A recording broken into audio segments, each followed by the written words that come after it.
fa mpianaka tendrombohitra malagasy telo mianaka no manohy ny fiomanany amin'ny fanamby lehibe izay atrehany 12 andro milohan'ny fiangana ho any amin'ny Everest. Mbola manao fanazarantena ny Autriche moa izy ireo amin'izao fotoana izao ary izy Zozara Boka eo ihany koa Raisy Boka sy Raj Alexandre Boka no anisany anandratra avy ny sainam-pirenena amin'izay fianina tendrombohitra ny Everest izao raha tsika ny fanazavana makasika izay.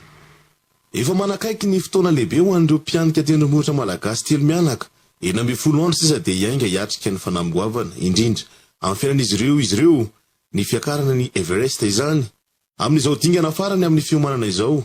An'Autriche no anatanterahanizy ireo ny fanazarantena izay efa natomboka hatrany amin'ny fiandohan'ny ny volana Aprily. Ny fanazarantena ataon'izy ireo dia efa voalamina tsara araka ny zava-misy andry azy eny amin'ny tendrombohitra, ny fianarana mihetsika sy miasa eny amin'ny tontolo misy ranomandry no lahara-pamehana satria izany no hiatrehana mivantana eny amin'ny Everest. Akorizay dia ampianarina tsy hampiarina isan'andro ny fifehezana ny herin'ny vatana, ny fitantanana ny ezaka ary indrindra ny fanoherana ny antsika mahery vaika. Ao anatin'izany fanazarantena izany samy manana ny anjara toerany mazava tsara izy telo mianadahy. Zozara Boka izay manatra kefa bebe kokoa no mitarika sy mandrindra ny fanomanana izarany faiza-manaony sy ny paikady ilaina.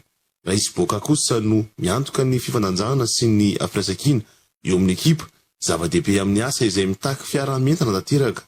I Raj Alexandre Boka mitondra ny hery sy ny finiavana no manosika hatrany ekipa izery lavitra sy fantoka amin'ny tanjona farany. Ny fiomana rera dia fantoka amin'ny atratrarana ny tendro ny Everest toerana avo indrindra eto ambonin'ny tany.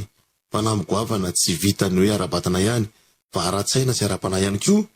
Ho an'izy ireo tsy resaka fanatanjahantena fotsiny izany fa iraka hitondra avo ny voninahitry ny firenena.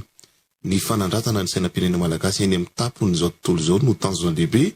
Efa mandeha ny fanisana andro manakaiky ny fiangana ary miomana amin'ny dingana farany mitondra fanantenana sy ampo ho an'ny Madagasikara ireo mpianaka telo lahy ireo.